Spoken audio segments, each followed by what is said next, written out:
하나님의 평강과 은혜가 함께 하시길 주님의 이름으로 축복합니다.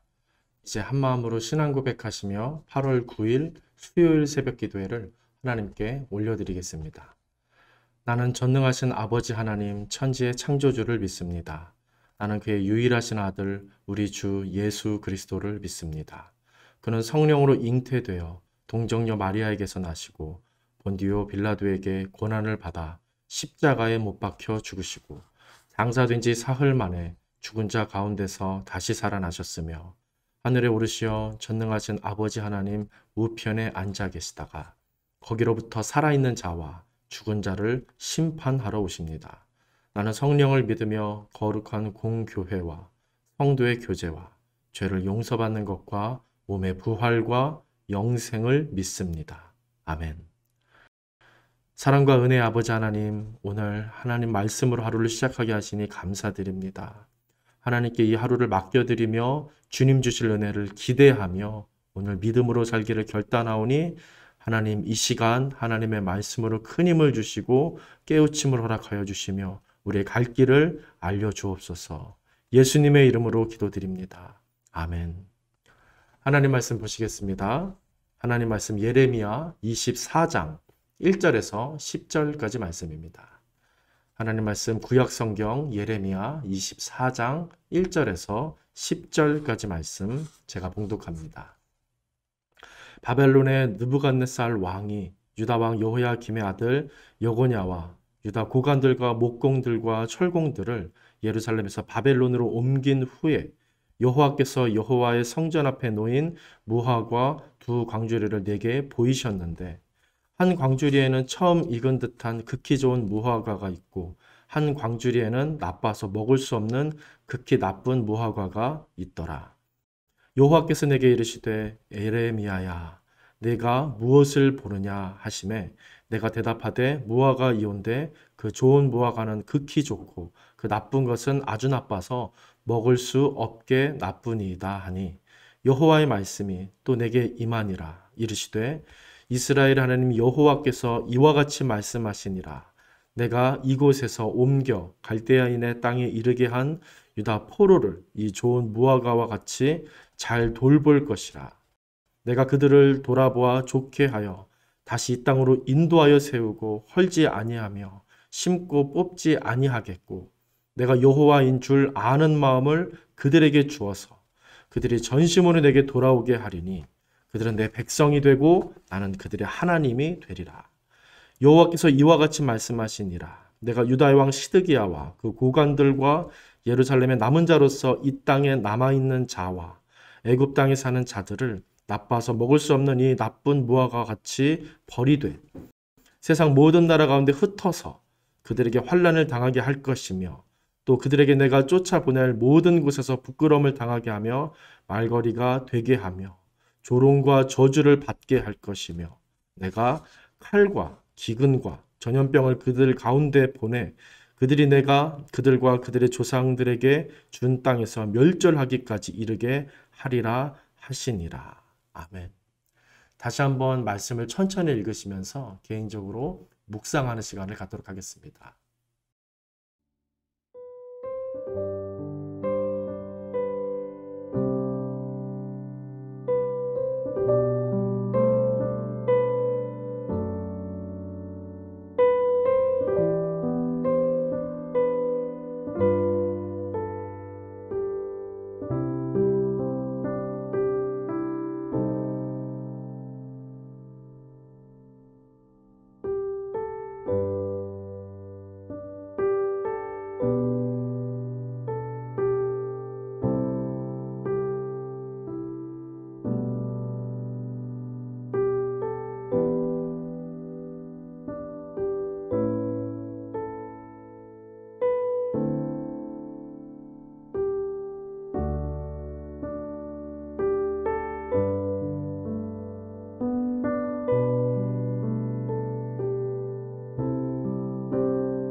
오늘 본문인 예레미야 24장은 주전 597년 무렵에 있었던 1차 바벨론 침략을 배경으로 하고 있습니다. 1절에서 볼 수 있듯이 유다왕 여호야김의 아들 여고냐, 여호야긴으로도 불리는데요. 여고냐와 그의 모친과 아내 그리고 내시와 나라의 방백들과 고관들까지 다 바벨론으로 포로되어 붙잡혀 갑니다. 뿐만 아니라 예루살렘 성전과 왕궁에 있는 보물들까지 다 착취당하고 유능한 기술자들까지 포로로 잡혀갑니다. 그런 상황 속에서 하나님은 이 선지자 예레미야에게 환상을 보여주시는데 그것은 여호와 전 앞에 놓인 두 개의 무화과 광주리 환상이었습니다. 2절에 보시면 한 광주리에는 매우 좋은 무화과가 있었고 다른 광주리에는 매우 나쁜 무화과가 있었습니다. 그래서 이 좋은 무화과는 한 해에 처음 익은 열매처럼 탐스럽고 보기 좋은 먹음직스러운 것들이었지만 나쁜 무화과, 이 광주리에는 상태가 매우 좋지 않아서 먹을 수가 없는 것들이었습니다. 마치 이사야서 5장에서 우리가 보았던 포도원의 노래에 등장하는 극상품 포도와 들포도 이야기가 생각나는 대조의 장면입니다. 계속해서 3절을 보시면 이제 그 환상을 보고 있는 예레미야에게 하나님이 물으십니다. 네가 무엇을 보느냐? 그래서 예레미야는 자기가 보고 있는 이 두 무화과 광주리에 대해서 그대로 설명합니다. 그래서 하나님이 또 뭐라고 하십니까? 4절에서 6절 보시면 바벨론에 붙잡혀간 유다 포로들을 내가 이 좋은 무화과와 같이 잘 돌봐줄 거다. 그렇게 축복의 말씀을 하십니다. 그리고 또 이어지는 7절 보시면 결국 그들이 나를 여호와인 줄 알고 진심으로 내게 돌아오게 해줄 거다. 그래서 그들이 내 백성 되고 나는 그들의 하나님이 될 거다. 그들이 귀환해서 정말 뿌리 깊게 그 민족의 그 땅에 뿌리 깊게 살아갈 거라는 어떤 그런 깊은 축복의 메시지를 주시는 것입니다. 그리고 이어지는 8절에서 10절을 보시면 전혀 다른 상반되는 말씀을 하시는데요. 유다왕 시드기야, 이 유다의 마지막 왕입니다. 시드기야와 고관들 그리고 예루살렘의 남은 자들, 애굽에 또 사는 애굽으로 피신한 사람들, 이 사람들에 대한 이야기를 하는데 이들은 나쁜 무화과 같이 내가 버려버리겠다 하시는 겁니다. 그래서 그들을 세상에 흩어서 환난과 부끄러움과 조롱과 저주를 받게 하고 더 나아가 칼과 기근과 전염병을 그들에게 보내서 멸절시켜 버릴 거다. 아주 무서운 이 심판의 메시지를 이어서 하시고 계십니다. 사실 이 말은 굉장히 충격적인 말이 되는데요. 왜냐하면 당시 예루살렘에 남아있던 사람들은 에스겔 11장 3절에서 보여주는 바와 같이 자신들을 가마속의 고기로 비유하며 끌고 간 포로들보다 붙잡혀간 포로들보다 자신들이 훨씬 나은 거라고 그렇게 생각을 했기 때문입니다. 남아있는 자들이 그렇게 생각한 겁니다. 바벨론의 포로로 붙잡혀간 사람들이 심판받은 죄인들이고 자기들은 그들보다 나아서 끌려가지 않았고 그런 우월감에 사로잡혀서 끝까지 저항하며 그곳에 있었던 것입니다. 그런데 오늘 예레미야는 그 반대의 말을 하나님께 받은 것입니다. 순순히 붙잡혀간 사람들이 좋은 무화과 나무다. 무화과다. 좋은 무화과다. 그래서 하나님의 돌보심을 받게 될 거다 말하는 것입니다. 그렇다면 왜 그런 것일까요? 예레미야서의 전체 맥락에서 생각해 본다면 예루살렘에 계속 남아서 바벨론에 저항했던 시드기야 왕과 고관들 그리고 애굽으로 피신했던 사람들은 이 죄악의 대가로 바벨론에 포로되어야 한다는 하나님의 말씀을 듣지 않은 것이 되기 때문입니다. 하나님 말씀 순종하고 듣는 것은 바벨론에 포로되어서 순순히 포로되는 길이었습니다. 예레미야는 왕과 모든 백성들이 이제 하나님의 심판을 받아들여야 한다고 계속해서 외쳤음을 우리가 잘 알고 있습니다. 오늘 본문에서 확인할 수는 없지만 나중에 보면 유다의 마지막 왕 이 시드기야는 하나님의 뜻을 어기고 끝까지 바벨론에 저항하다가 어떻게 됩니까? 사로잡혀서 두 아들을 눈앞에서 잃고 그 자리에서 두 눈이 뽑힌 채로 바벨론의 포로로 끌려가는 아주 잔인한 최후를 맞게 됩니다. 그런 불순종과 우월감에서 비롯된 저항 때문에 예루살렘 성전 역시 완전히 파괴되고 짓밟히는 일을 겪게 됩니다. 하나님은 전능하시며 동시에 신실하십니다. 그분은 구원을 약속하시고 반드시 그 약속하신 구원을 이루시는 분입니다. 이와 마찬가지로 어떻습니까? 심판하기로 결정하셨다면 그 심판을 우리가 피할 수는 없는 것입니다. 하지만 그 심판은 어떻습니까? 뜻하신 구원을 이루기 위한 장치인 것입니다. 이처럼 하나님은 언약에 신실하셔서 자신의 계획에 신실하셔서 자신의 성품이신 공의와 은혜에 신실하셔서 행동하시고 실천하시고 이루시는 것입니다. 그분은 사랑의 하나님이시지만 그러므로 동시에 무엇입니까? 공의의 하나님이신 것입니다. 그래서 우리는 그분을 경외해야 합니다. 그분을 가벼이 여겨서는 안 됩니다. 내 마음대로 내 뜻대로 그분을 생각해서는 안 되는 것입니다. 그분을 경외하며 말씀을 받아야 하는 것입니다. 시편 25편 14절에 보시면 이와 같은 말씀이 있습니다. 여호와의 친밀하심이 있는데 그 친밀하심이 누구에게 있냐면 그를 경외하는 자들에게 있다 합니다. 여호와의 친밀하심이 그를 경외하는 자들에게 있다. 그의 언약을 이 경외하는 자들에게 친밀히 여기셔서 보여주신다고 말합니다.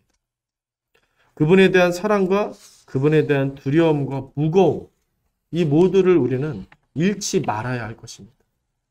그분은 절대로 우리 마음대로 이리저리 움직일 수 있는 분이 아닙니다. 그분은 항상 당신의 성품인 공의로서 다스리시며 은혜를 베푸시는 분으로서 자신의 뜻을 행하시는 분이십니다. 시편 23편 3절에서는 여호와 하나님이 당신의 백성을 의의 길로 인도하시는데 무엇을 위해 한다고 합니까? 자기의 이름을 위하여 의의 길로 인도하신다. 자기의 백성을 자기의 이름을 위하여 의의 길로 인도해 주신다 말합니다.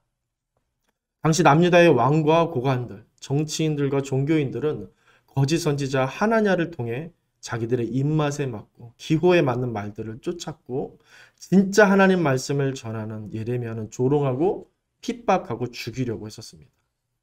마치 예수님 때에 종교 지도자들이 예수님이 권위 있는 말씀을 하니까 싫어하면서 십자가에 매달았던 것처럼 그렇게 당시 사람들은 하나님을 밀어내고 내 마음대로 내 뜻대로 예레미야 때에도 했던 것입니다. 하나님의 말씀이 무겁게 다가오지 않았던 겁니다. 하나님이 가볍게 여겨졌던 겁니다. 자신들이 권력을 갖고 우월한 자리에서 그렇게 하나님을 가볍게 업신 여겼던 겁니다. 하지만 오늘 예레미야를 통해 하나님은 무엇을 말씀하시는 겁니까? 그분은 유일하시고 절대적인 심판자이시며 언약에 신실하신 구원자라는 겁니다. 그분은 결코 가벼운 분일 수 없고 업신여김 받을 수 없고 피하거나 거부할 수 없는 지존자, 절대자가 되신다는 사실을 선포하고 계신 것입니다. 저와 우리 성도님들은 하나님을 어떻게 믿고 어떻게 섬기며 신앙생활을 하고 있습니까? 하나님을 말씀을 어떻게 기다리고 어떻게 받으며 살고 계십니까? 사람이나 인기나 돈을 더 중요하게 여기며 살고 있진 않습니까? 정말 진정으로 하나님을 더 중요하게 여기며 살고 계십니까? 오늘 본문에서 눈으로 볼 때는 포로로 잡혀가는 사람들이 더 어리석어 보이고 더 실패한 것 같아 보일 것입니다. 하지만 하나님의 시선은 어디에 있습니까? 남아있는 자들이 아니라 그렇게 무력하게 끌려가는 그 포로들에게 있었습니다. 어찌 보면 믿음은 그리고 순종은 참 어리석어 보이고 미련해 보이는 것이 아닌가 싶습니다. 하나님을 바라보며 하나님 뜻대로 산다는 것은 어찌 보면 참 나약해 보이고 손해만 보는 것 같이 느껴지기도 합니다. 그런데 오늘 말씀은 우리에게 무엇을 말하고 무엇을 증거하는 것입니까? 그렇지가 않다는 겁니다. 눈에 보이는 대로 내 감정대로 내 지식과 내 생각과 내 능력과 내 자리에 따라서만 사는 게 아니라 사실은 이것들이 어리석고 미련한 것이고 하나님께 순종하며 하나님께 엎드려서 아무 말 하지 못하고 어떤 힘을 발휘하지 못한다 할지라도 그렇게 주님 앞에 엎드려 순종하며 사는 삶이 진정한 힘이 있는 삶, 진정한 승리가 있는 삶이라고 우리에게 말하는 것입니다. 하나님을 바라봐야 한다는 것입니다. 홀로 전능하신 하나님을 경외하는 삶을 살 때 이것이 미련해 보이고 손해 보이고 약해 보이는 것처럼 실패하는 것처럼 그렇게 보일지라도 이것이 이기는 길이고 이것이 진짜 살 길, 진짜 능력의 길, 지혜의 길이라고 말하는 것입니다. 말씀을 묵상하며 드는 생각은 믿음의 삶은 멀리 보는 삶이라는 것입니다. 믿음의 삶은 멀리 보는 삶이구나라는 생각이 듭니다. 그래서 불신의 삶은 어떤 삶이겠습니까? 근시안적인 삶입니다. 저와 우리 보나님교회 모든 성도님들, 오늘 내 눈에 보이는 대로 판단하고 생각하고 말하고 행동하지 않고 하나님을 경외함으로 하나님의 말씀을 받아 기도하며 따르고 순종하는 삶을 살기로 결단할 수 있으면 참 좋겠습니다. 눈에 보이는 대로 피부에 와닿는 대로가 아니라 들리는 말씀대로 생각하고 말하고 행동하는 오늘 하루가 되게 해달라고 하나님께 간구하실 수 있으면 좋겠습니다. 하나님께서 그 기도를, 우리의 그 간구를 기뻐하실 것입니다. 그래서 우리의 보이는 삶이 연약한 삶일지라도 너는 내게 있어서 좋은 무화과다. 그렇게 말씀하시며 우리의 삶을 능력으로 이끌어 주실 줄로 믿습니다. 우리 보나님께 모든 성도님들 그와 같은 믿음을 가지시고 오늘을 주님과 동행하며 힘있게 살아내실 수 있기를 주님의 이름으로 간절히 축원드립니다. 기도하겠습니다. 전능하신 아버지 하나님, 오늘 다시 한번 결단할 것은 우리가 우리의 생각대로, 우리의 눈에 보이는 대로, 우리가 판단되고 생각하고 느껴지는 대로가 아니라 하나님께서 하시는 말씀대로 하나님의 성품을 쫓아서 하나님의 뜻을 향하여서 그렇게 순종하며 믿음으로 살기를 결단하기를 원하오니 하나님 역사하시고 우리를 주장하여 주시옵소서. 우리의 인생은 오늘도 연약합니다. 하지만 주님은 오늘도 내일도 여전히 완벽하시며 전능하시며 영원하신 줄로 믿습니다. 그와 같은 믿음을 가지고 하나님과 동행하는 삶을 살길 원하오니 우리를 긍휼히 여겨주시고 우리의 인생을 붙잡으시며 내 손 잡아 주옵소서. 예수님의 이름으로 기도드립니다. 아멘. 하늘에 계신 우리 아버지의 이름을 거룩하게 하시며 아버지의 나라가 오게 하시며 아버지의 뜻이 하늘에서와 같이 땅에서도 이루어지게 하소서. 오늘 우리에게 일용할 양식을 주시고 우리가 우리에게 잘못한 사람을 용서하여 준 것 같이 우리의 죄를 용서하여 주시고 우리를 시험에 빠지지 않게 하시고 악에서 구하소서. 나라와 권능과 영광이 영원히 아버지의 것입니다. 아멘.